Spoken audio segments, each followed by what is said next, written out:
반갑습니다. 오늘은 말씀을요, 프로젝터가 조금 에러가 있어서 나오는 대로 하고요, 안 되면 꺼지면은 꺼지는 대로 하겠습니다. 여러분 성경책 다 있으시죠? 요새 뭐 핸드폰 어플리케이션에 바이블도 다 갖고 계시니까 사도행전 7장 1절부터 60절 말씀인데요, 오늘 말씀 가운데에 여러분이 함께 말씀을 읽어가고 찾아갔으면 좋겠습니다. 오늘 말씀 제목은요, 예수님이 받아주는 인생이라고 한번 잡아보았습니다. 사도행전 6장에서는 이제 스데반 집사님이 대제사장들이 그리고 자유인의 회당이라는 사람들이 그 스데반을 거짓말로 증거하잖아요. 그래서 스데반이 성전이 무너질 것이다 예언을 했다, 또한 스데반이 하지 않은 이야기들을 갖다가 모함하고 또한 그것을 연루가 되어서 이제 재판하는 그 모습으로 사도행전 7장에 나오게 됩니다. 그래서 대제사장이 묻습니다. 당신이 그렇게 얘기했습니까? 말해보시오 라고 얘기하니까 스데반이 하는 이야기는 무엇이냐면 내가 그 얘기를 했는지 안 했는지, 했다면 어떤 입장에서 어떤 생각에서 했는지를 갖다가 변호해야 될 텐데, 그런 변호는 전혀 없지 않은 채 어떤 이야기를 하냐면, 하나님께서 이 땅 가운데에 아브라함과 요셉과 모세를 통하여 성막을 통하여 우리에게 주신 은혜들을 1절부터 말하고 있어요. 우리가 변명을 한다면 내가 어떤 이유 때문에 이런 얘기를 했습니다, 나는 그 얘기를 하지 않았습니다 라고 밝혀야 될 텐데, 그런 얘기를 하는 것이 아니라 스데반은 하나님이 우리에게 주신 은혜만을 설명하고 있다는 것이죠. 하나님이 세상이 감당하지 못하는 사람, 그 사람이 바로 스데반이었는데, 오늘 스데반이 하고 있는 이야기가 정말 이 율법 대제사장들과 율법주의자들에게는 정말 감당할 수 없는 충격적인 메시지를 선포하고 있다는 것입니다. 그 메시지가 무엇인지 오늘 또 말씀을 통해서 알아봅시다. 2절 말씀을 보게 되면 하나님께서 우리를 은혜 가운데에 살아온 인생인 것을 보여주고 계신 것입니다. 첫 번째 2절 말씀을 보게 되면 스데반이 대답했습니다. 형제 여러분 그리고 어르신들, 내 말을 들어보십시오. 우리 조상 아브라함이 하란에서 살기 전 아직 메소포타미아에 있을 때에 영광의 하나님께서 그에게 나타나셨습니다 라고 설명하고 있어요. 안 나오고 있죠? 키지 마세요. 그냥 놔두세요. 2절 말씀 보게 되면 스데반이 설명하기를 아브라함에게 나타나신 하나님이 어디에서 나타나는가, 가나안 땅에서 아브라함을 만나신 것이 아니라 전혀 상관없는 메소포타미아에서 아브라함을 불러내셨다라고 얘기해요.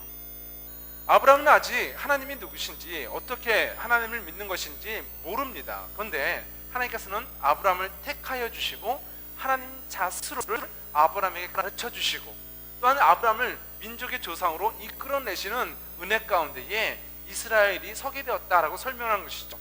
그 아브라함을 통하여 이제는 가나안 땅 안에 정착을 하게 됩니다. 근데 기근이 오자 그 가나안에서 이제는 애굽, 이집트로 내려가잖아요. 이집트로 내려갔을 때에 이제는 요셉을 통하여서 이스라엘 민족들이 강성한 민족으로 성장을 하게 됩니다. 430년간의 애굽에서의 생활을 통하여 이제는 노예 생활을 정리하고 어떤 또 지도자가 등장하게 되죠. 모세라는 인물이 등장을 하고 이집트에서 살고 있었던 이스라엘 민족을 가나안 땅으로 이끌고 나아가게 된 것이죠. 그리고 모세 이후에 이제는 하나님을 만나는 장소로서 성막, 하나님의 영광이 임재하시는 장소, 우리가 이 예배를 드릴 때에 이곳에 보이지 않지만 하나님의 영광이 충만한 것처럼 이스라엘 민족들이 광야를 여행할 때 세 개의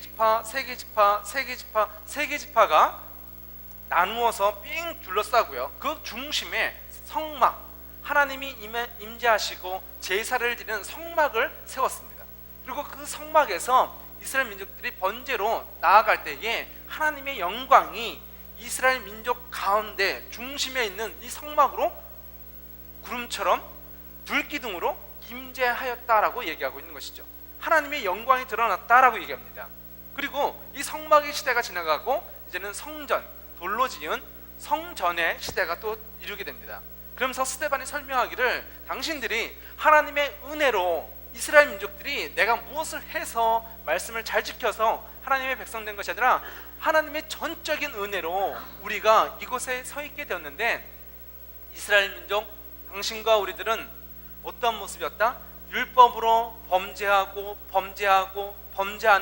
모습이었다라고 얘기하고 있는 거예요. 그 이야기를 듣는 유대인들의 자존심이 너무 상하는 거죠. 우리가 하나님을 범죄하였던 자신들의 과거를 들춰내니까 부끄러운 것이고 그것에 대해서 분노하는 마음이 생기기 시작했다는 것입니다. 우리 삶 가운데에 찾아오신 하나님을 증거하는 사람, 그 사람이 바로 스데반인 것이죠. 근데 54절 말씀 보게 되니까 공의회 의원들은 스데반이 하는 말을 듣고 몹시 화가 나서 스데반을 보며 이를 갈았다라고 얘기해요. 왜냐하면 당신들이 하나님의 은혜를 받고도 계속해서 범죄하고 범죄하였습니다라고 얘기하고, 하나님의 아들이신 예수 그리스도가 이 땅에 오셨을 때 정말 그 악함의 극치가 나타나는데 하나님의 아들이신 예수님을 당신들이 죽였습니다라고 선포하니까 이 공의회 의원들이 너무 화가 나는 거예요. 그래서 이를 갈았다라고 얘기하고 있습니다. 우리의 죄가 드러날 때에 두 가지의 반응이 있어요. 우리가 사도행전에서 베드로가 설교할 때 그 베드로의 설교를 듣는 백성들이 어떻게 하였습니까? 가슴을 치며 회개하였어요.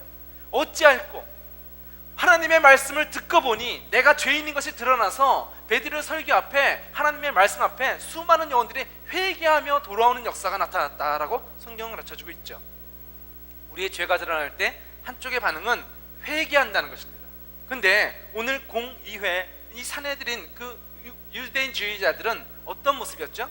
스데반을 바라보며 분노하였고 이를 갈았다라고 얘기해요. 죄가 드러날 때에 회개하는 모습이 있는가 반면, 또 하나는 죄가 드러났기 때문에 내가 부끄럽기 때문에 화를 내는, 분노하는 모습도 이 두 가지가 존재한다는 것입니다. 여러분들은 내 죄가 드러날 때에 하나님께서 말씀을 통하여 예배 가운데에 우리의 죄를 지적하시고 우리가 회개해야 될 것들을 가르쳐 주실 때 어떤 반응을 보이십니까? 어떤 경우에는 회개하는 경우도 있지만 어떤 사람들은 또 이렇게 얘기합니다. 내가 죄가 찔리기 때문에 이것을 갖다가 말하지 않아요. 왜냐하면 말하는 순간 내가 죄인인 것을 인정하게 되잖아요. 그래서 말은 하지 않고 가만히 있습니다. 그리고 다른 것을 얘기해요. 나는 괜찮은데 교회에 어떤 프로그램이, 어떤 사람이 문제여서 내가 이 교회를 다닐 수 없다라는 거죠. 내 죄가 드러나는 것을 갖다가 원하지 않기 때문에 이것은 싹 감춰놓고 교회가 문제다, 저 사람이 문제다, 이 프로그램이 문제다, 그래서 나는 여기서는 도저히 못하겠어, 그래서 나는 옮겨야 되겠어 라고 얘기하는 거예요. 죄가 드러날 때 우리가 해야 될 태도는 회개하는 것이, 죄에 대하여 변명하고 내가 죄의 문제를 감춰둔 채 마치 나는 괜찮은데 다른 것 때문에 내가 힘든 것처럼, 다른 것 때문에 문제가 있는 것처럼 속여서는 안 된다는 것이죠. 스데반은 억울한 누명을 썼습니다. 자신이 짓지도 않은 죄의 문제를 통하여서 이제 죽음의 위협 속에 있는 것이죠. 그때 스데반이 무엇을 하였다? 변명하지 않았다는 것입니다. 하나님의 은혜만을 선포하고 있어요. 하나님께서 우리에게 말씀하실 때에 우리가 해야 될 삶의 태도, 그리스도인의 삶의 태도는 죄를 깨달았을 때에 주님 앞에 무릎 꿇고 회개하는 것이 우리가 보여야 될 신앙의 태도라는 것입니다. 그러면 예수님이 받아주시는 인생인 스데반의 인생은 어떤 모습이었길래 예수님께서 받아주셨는가? 첫 번째가 성령 충만한 인생을 살았다라고 얘기하고 있습니다. 7장 55절 말씀을 보게 되면 그러나 스데반은 성령이 충만하여 라고 얘기하고 있어요. 여러분, 성령 충만한 걸 원하시죠? 그런데 어떻게 하면 성령 충만을 받을 수가 있습니까? 아니, 어떤 것이 성령 충만한 상태인가요? 내가 성경을 많이 읽으면 성령 충만한 겁니까? 기도를 막 통성으로 열심히 기도하고 방언으로 막 기도하면 성령 충만한 겁니까? 물론 그 열심이 나쁜 것은 아닙니다. 그런데요, 이 말씀, 존 오토버그라는 그 목사님이 어떤 책에서 이런 얘기를 쓰시더라고요. 자기 친구가 수도원에 명상, 하나님 기도하기 위해서 방문을 했대요. 근데 그 수도원에는 묵상으로, 말을 하지 않고 침묵으로 기도하는 사람들이 몇몇 있었다는 것이에요. 그래서 그 사람들은 어떠한 일이 있어도 말하지 않고, 사람들이 질문을 해도 대답을 하지 않고, 인사도 하지 않는 어떤 침묵의 훈련들을 하고 있다는 것입니다. 근데 어느 날 지나가다가 그 사람과 다 부딪혀가지고 내가 넘어질 뻔한 사건이 있었다는 거예요. 근데 그 사람들이 그래도 얘기를 하지 않더라는 거예요. 그러면서 이 책에서 어떤 얘기를 썼냐면, 왜 우리가 침묵에 말을 하지 않는 훈련을 하는 것인가? 말을 하지 않는 것을 훈련하는 것이 아니라 말을 하지 않으로만 말미암아 우리가 더 하나님을 깊이 알기 원하고 하나님을 더 알기 원하고 하나님과 교제하는 것이 이 침묵의 훈련을 하는 목적이잖아요. 말 며칠 동안 안 하겠다, 그것이 목적이 아니라 이 말을 하지 않으로만 말미암아 내가 주님께 포커스를 하고 주님을 더욱더 깊이 생각하고 주님을 더욱더 사랑하겠다는 것이 목적이잖아요. 그런데 내가 잘못을 해서 다른 사람을 넘어뜨리는데도 어떻게 해요? 넘어졌는데도 아무 말도 안 해. 미안합니다도 아니고 괜찮습니까? 라도 아니고 아무 말도 하지 않아요. 그냥 나는 침묵의 훈련만 계속하고 있는 거예요. 성경은 이것을 어리석은 훈련이라고 얘기하고 있는 것이죠. 하나님께서 우리에게 원하신 것은 뭐냐면 성경을 많이 읽어서 성령 충만 받은 것처럼 살라는 것이 아니에요. 성령 충만이란 내 안에 예수님이 계시는 거예요. 내 안에 예수님이 계시니까 예수님의 인격이 드러나는 것이죠. 예수님의 친절이 드러나야죠. 나를 통하여 어떤 사람이 상처를 받았다면 다가가서 사과해야죠. 내가 잘못한 것이 있다면 용서해달라고 얘기해야죠. 그리고 그 사람들이 넘어져 있다면 그 사람들을 일으키는 것이 성령 충만한 자의 모습이지, 기도 시간 1시간 기도했다라고 성령 충만하고 그 삶의 모습은 사랑이 없어요. 성경은 열심히 읽고 성경 공부도 많이 하는데 그 삶의 인격은 거짓말쟁이에요. 그런 사람은 성령 충만하다고 얘기할 수 없는 것이죠. 성령 충만한 삶은 삶의 열매 가운데 드러나고 있다는 것이죠. 갈라디아서 5장 22절은 성령의 열매를 이렇게 설명합니다. 사랑과 기쁨과 평화와 오래 참음과 자비와 착함과 성실과 온유와 절제다라고 선포하고 있어요. 성령의 열매를 뭐라고요? 사랑, 기쁨, 평화, 혼자 누리는 것이 아니라는 거예요. 사랑은 대상이 있어요. 혼자 사랑한다, 나는 사랑할 거야, 나는 기쁘다, 그럴 수는 없죠. 기쁨의 대상이 있고요, 만남의 대상이 있다는 거예요. 성령의 열매는 나 혼자 누리는 것이 아니라 공동체 안에서 이루어진다는 것을 보게 되는 거예요. 인격과 인격의 관계 속에서 누리는 열매들이 성령 충만이라고 얘기하고 있는 것이죠. 그래서 단지 내가 열심히 기도하는 사람으로, 새벽 예배에 나오는 사람으로, 성경을 많이 읽는 사람으로 성령 충만한 것이 아니라 그 사람이, 내 신앙이 성령 충만한가 안 한가는 우리의 관계 속에서 증명이 되어져야 된다라고 성경이 가르쳐주고 있는 것입니다. 스데반은 성령 충만한 사람이었어요. 그것을 보였던 것이 사도행전 6장에 그의 얼굴이 사람들이 보기에 어떠했다라고 얘기하죠? 천사의 얼굴과 같았다라고 설명해 주고 있는 것이에요. 스데반을 죽이려고 하고 스데반을 모함하고 거짓 증거하는데도, 원수들이 있는데도 스데반이 얼굴이 화가 났다? 부글부글 끓었다? 아니요. 성령의 열매, 그 안에 사랑과 기쁨과 화평이 넘쳐나니까 그 얼굴이 어떻게 보였다? 천사의 얼굴처럼 보였다는 거예요. 기도 많이 하고 화내는 얼굴이 아니라 기도하여 하나님을 만난 사람은 내 얼굴의 표정에서도 사랑이 드러나고 기쁨이 드러나고 화평이 드러나고 충성이 드러난다라고 성경이 우리에게 가르쳐주고 있는 것이죠. 사도행전의 6장에 이 스데반의 얼굴이 저와 여러분의 얼굴이 되기를 예수님의 이름으로 축원드립니다. 우리가 성경을 많이 읽는 것도 중요하지만 더 중요한 것은 예수를 아는 것입니다. 예수님의 말이 내 입을 통하여 드러나야 되고 예수님의 인격이 여러분의 인격을 통하여 드러나야 된다는 것입니다. 예수님께서 여러분을 통하여 살아가실 수 있도록 여러분의 삶을 내어드리고 하나님께서 우리에게 오셔서 말씀하실 때에 그 말씀에 순종하는 저와 여러분이 되어야 될 줄 믿습니다. 스데반이 왜 이 세상을 뒤엎을 수 있는 그런 능력의 사람이 되었는가, 그리고 예수님께서 그를 받아주는 그 자리에 거하게 되는가, 두 번째 비밀은 하늘을 바라보는 인생이었기 때문이었다라고 얘기하고 있습니다. 7장 55절 중반절을 보게 되면 그러나 스데반은 성령이 충만하여 하늘을 쳐다보았습니다 라고 얘기하고 있어요. 스데반이 어디를 쳐다보았다고요? 땅을 쳐다본 것이 아니라 하늘을 쳐다보았다라고 얘기해요. 여기서 하늘은 무엇을 상징할까요? 하나님의 계신 곳, 하나님의 나라. 하나님의 나라는 이 땅도 하나님의 나라지만 우리가 상징적으로 우리가 하나님이 어디 계실까 할 때에 바라보는 곳, 거룩한 곳, 저 하늘 위를 얘기하잖아요. 스데반은 이 땅을 바라보는 자가 아니라 하늘을 바라보는 자였다라고 설명하고 있는 것이죠. 여러분에게 두 종류의 새를 좀 소개해 드리려고 합니다. 한 종류의 새는요, 자기가 살고 있는 요만큼 안에서 먹이를 다 구합니다. 그리고 먹이를 구하기 위해서 땅에 떨어진 것이 무엇이 있는가를 살펴보고요, 또 땅을 파면서 벌레나 곤충들을 잡아먹습니다. 그 새의 이름이 뭘까요?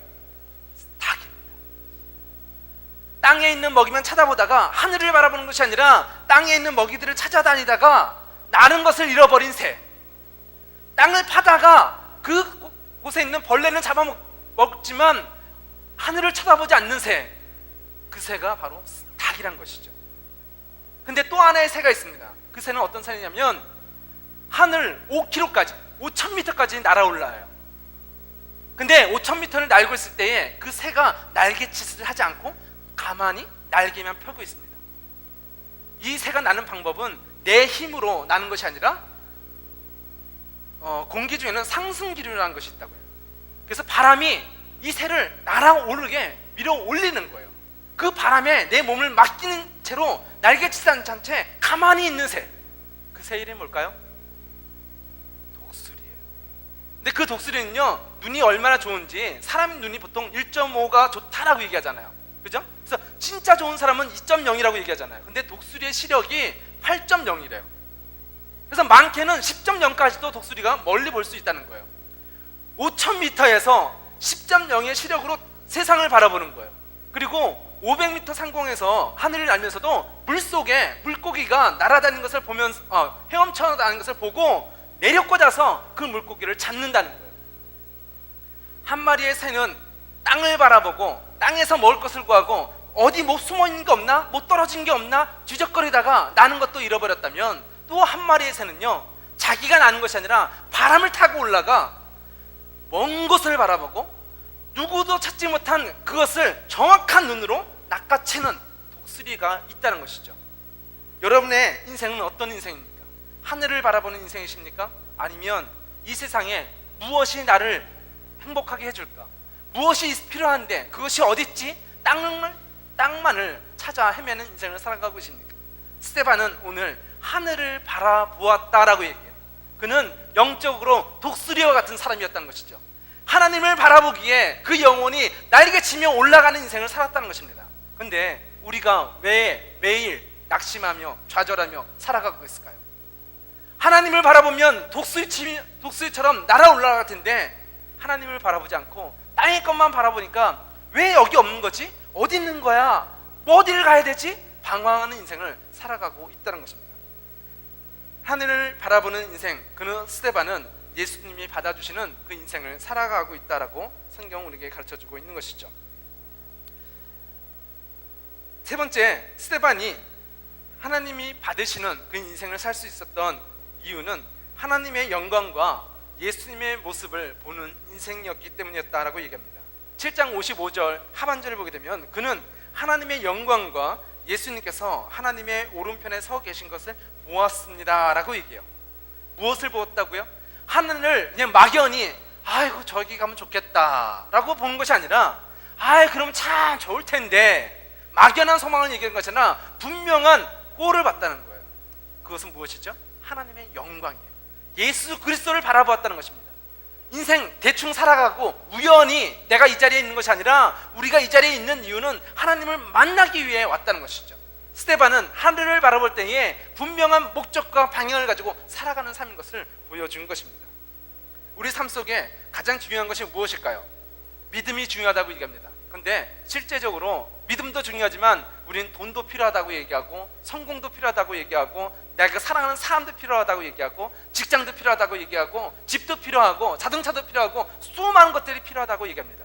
그래서 어느 순간인가 믿음은 있는데 자동차 하나 없으면 우리는 좌절해요. 믿음은 있는데 내가 원하는 학교를 못 가게 되면 좌절해요. 믿음은 있는데 내가 원하는 집을 못 구하면, 이사를 못 가게 되면, 내가 사랑하는 사람과 만나지 못하면 좌절한다는 것이죠. 말로는 뭐라고 했다고요? 우리는 믿음이 중요합니다. 믿음으로 살아가겠습니다. 하나님이 한 분이면 충분합니다 라고 말은 하는데 실제적으로 우리는 하나님을 바라보는 것이 아니라 이 세상의 수많은 화려하고 빛나는 것들을, 하나님이 아닌 수많은 땅의 것들을 여전히 바라보고 있는 우리의 모습들이 있다는 것이죠. 그러나 스데반은 이 땅의 화려한 것들을, 이 땅의 성공을 바라보는 자가 아니라 분명한 목적, 하나님의 영광과 예수 그리스도를 향하여 하늘을 쳐다보고 살아가는 자였다는 것을 우리는 말씀을 통해서 깨닫게 되는 것입니다. 56절에 스데반이 이렇게 외칩니다. 보십시오, 하늘이 열리고 하나님의 오른편에 인자가 서 계신 것이 보입니다 라고 얘기해요. 여러분은 하나님을 분명하게 보고 계십니까? 말씀 속에 하나님 어디 계세요? 항상 이 목소리가 우리의 기도의 주제가 아닙니까? 하나님은 나한테 왜 말씀을 안 하실까? 그것이 여러분의 기도의 제목이 아닙니까? 그러나 스데반, 분명한 하나님의 나라를 바라보는 사람, 그 사람의 믿음의 사람의 눈에는 분명하게 예수 그리스도가 보여진다는 것입니다. 오늘도 여러분이 믿음으로 주 예수 그리스도를 바라보는 순간 오늘 이 자리에 계신 하나님을 보고 만지고 듣는 여러분이 되시기를 예수님의 이름으로 축원합니다. 하나님을 보는 사람, 예수 그리스도를 만나는 사람, 그가 예수님의 품에 안길 수 있는 사람이라고 얘기하고 있는 것이죠. 57절 말씀을 보면 그 이야기를 들은 사람들이 귀를 막고 큰 소리를 지르며 모두가 스데반에게 달려들었다라고 얘기해요. 왜 이들이 귀를 막았을까요? 하나님의 소리를 듣는 것이 부담스럽거든요. 내가 죄를 짓는다는 것을 자신들도 알고 있기 때문에 하나님의 메시지를 듣는다는 것이 싫어요. 그래서 귀를 막고 눈을 막고 하나님을 거부한 채 돌로 스데반을 쳐 죽였다라고 얘기하고 있는 것이죠. 58절 말씀을 보면 그들은 스데반을 성 밖으로 끌고 나가서 그를 향하여 돌을 던졌습니다. 증인들은 자기들의 옷을 벗어 사울이라는 젊은이의 발 앞에 놓았다라고 얘기해요. 스데반은 돌에 맞아 죽었지만 그는 하나님을 바라보는 인생이었고 하나님 앞으로 나아가는 삶을 살았습니다. 그 삶을 거부하고 그 삶을 미워하는 자들이 스데반을 죽였고 그들이 예수를 죽인 것과 마찬가지로 스데반도 돌로 쳐서 죽였다라고 얘기하고 있는 것이죠. 그런데 놀라운 신비가 여기 있습니다.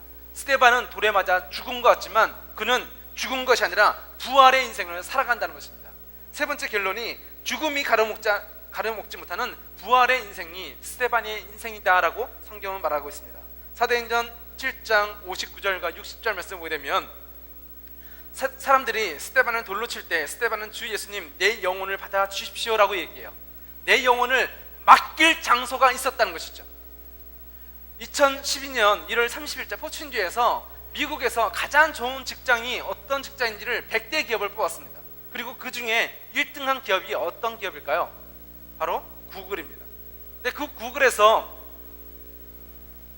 어떤 시설들을 보여주냐면요, 이 구글 안에 있는 그 모든 음식, 음료수는요 다 공짜래요. 너무 좋지 않아요? 여기 안에 있는 도서관, 테니스 코트, 그 회사 안에 볼링장도 있다라고 얘기합니다. 그리고 테니스 코트도 있고요. 그리고 그 직원들이 원하는 책상들을 갖다가 맞춰준대요. 책상들을 다 바꿨는데 왜 바꿨냐면요, 보통 앉아서 사무실에 6시간 이상 많이 앉아있게 되면 암이 걸릴 확률이 더 높아진다는 암 연구학회 발표가 있었답니다. 그래서 구글에 유행이 있었는데 서서 일하는 책상이 유행이었다는 거예요. 그래서 직원들이 원하는 만큼 서서 일하는 책상으로 쫙 책상들을 다 바꿔줬대요. 그리고 어떤 직원이 오게 되면 자기의 몸 사이즈에 맞게 책상 서랍, 높이, 의자 그걸 다 맞춰준대요. 이런 꿈의 직장이 있습니까? 여러분들도 이 구글 본사에 취업하는 은혜가 있기를 예수님의 이름으로 축원합니다. 이렇게 아멘이 클 수가. 그런데요, 오늘 저는요 이 구글을 천국이라고 얘기하는 것이 아닌데 이 땅의 천국도, 아니 이 땅의 구글이란 그 기업도요 사람들이 얼마나 가고 싶어 하는지 몰라요. 야, 그 회사 너무 좋다. 야, 그 회사 가면 먹는 것도 공짜래. 카페테리아가 22개인가 있대. 아시안 푸드도 있고 볼링장도 있고 테니스 코트, 모든 그 시설들이 무료래. 근무 시간 내가 원하는 대로 할 수 있고, 내가 게임을 하든 친구들이랑 이야기를 하든 뭘 하든 회사에서 간섭을 해줬는데, 야, 정말 가고 싶어. 꿈이 있어요. 가고 싶다는 것이죠. 이 땅에 그 좋다는 장소도 그런 꿈을 갖고 사는데, 스데반은요 어떤 꿈을 꿨을까요? 구글과는 비교할 수 없는 하나님의 나라를 꿈꾸고 있다는 거예요. 그래서 하나님의 나라를 바라보고 있는 거예요. 이 세상이 아무리 좋다 한들 구글이 100년 갈 것 같으세요? 미국의 100대 기업 중에 100년 이상 간 기업이 2개, 3개밖에 안 돼요. 이 땅에 가장 좋다는 건물들도 시간이 지나면 100년, 200년이 지나면 다 무너져 내리는 거예요. 그리고 1000년 지난 건물들이 뭐가 돼 있죠? 관광지가 돼 있는 거예요. 사람이 사는 건물이 아니에요. 아, 이런 건물이 있었대더라. 야, 참 크다, 멋있다. 뭐예요? 쓸모없는 건물이에요. 결론은 지금 내가 살 수 없는 건물이란 거죠. 이 땅의 것들은 다 사라져버려요.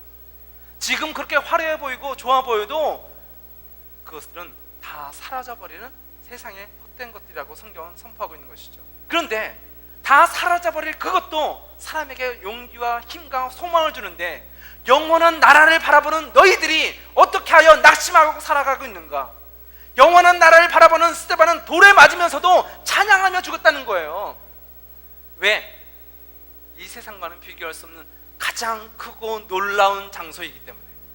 그곳에는 내가 사랑하는 예수님이 계시기에, 그것이 말 그대로 천국이기에 내가 모든 것을 다 드려도 아깝지 않은 그 대상이 있는 그 장소이기에 스데반은 돌에 맞아가면서도 기뻐하며 죽을 수 있었다는 것이죠. 근데 성경은 그가 죽었다라고 얘기하지 않고 잠을 들었다라고 얘기하고 있어요. 이 땅에서 우리가 끝난 것처럼 살아가지만 하나님의 나라에 소망을 두고 사는 사람에게는 이 땅이 끝이 아니라 주님 품 안에 다시 깨어나는 부활의 아침을 맞는다는 것입니다. 이 땅에서 우리의 몸이 약하여 땅에 썩어지고 죽을지라도 그것은 영원한 죽음이 아니라 하나님의 나라로 들어가는 잠깐의 잠과 같다라고 성경은 우리에게 설명해주고 있는 것이죠.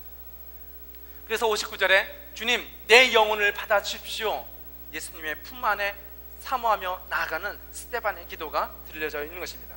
60절 말씀을 보게 되면 스데반은 무릎을 꿇고 큰 소리로 주님, 이 죄를 이 사람들에게 돌리지 마십시오라고 외쳤습니다. 이 말을 하고 스데반은 잠이 들었다라고 성경은 선포하고 있습니다. 이 스데반의 선포가 예수님의 십자가의 고백과 너무나 닮지 않았습니까? 아버지여, 저들의 죄를 용서하여 주시옵소서, 저들이 하는 죄를 무엇인지를 알지 못하기 때문입니다 라고 선포했던 십자가의 예수님의 고백과 같이, 예수님의 기도와 같이 이 스데반이 죽어가며 하나님을 바라보면서 외치는 말이 아버지, 저들의 죄를 용서해달라고 기도하고 있다는 것이죠. 우리가 이 땅에 소망을 둔 자가 아니라 하나님의 나라를 바라보는 자가 될 때에 우리는 죽은 것이 아니라 잠깐 잠들었다가 어디서? 예수님의 품 안에서 다시 깨어나는 사람이 되는 줄 믿습니다. 그 축복이 저와 여러분에게 주어진 은혜인 것이죠. 죽음에 끝나는 인생이 아니라 다시 부활의 아침을 맞는 인생, 그 삶이 스데반의 인생인 것처럼 저와 여러분의 삶이 이제는 땅을 바라보는 인생이 아니라 하나님의 나라를 바라보는 독수리 같은 인생, 그리고 어떤 고난이 와도 이 하늘의 영광을, 그 소망을 꺾을 수 없는 하나님의 사람, 그리고 이 땅을 살아갈 때에 내가 성령 충만하여 성령의 열매들을 맺는 사람, 그리고 마지막 날에 주님의 품 안에서 다시 눈을 뜨는 저와 여러분이 되시기를 예수님의 이름으로 축원합니다. 기도하시겠습니다.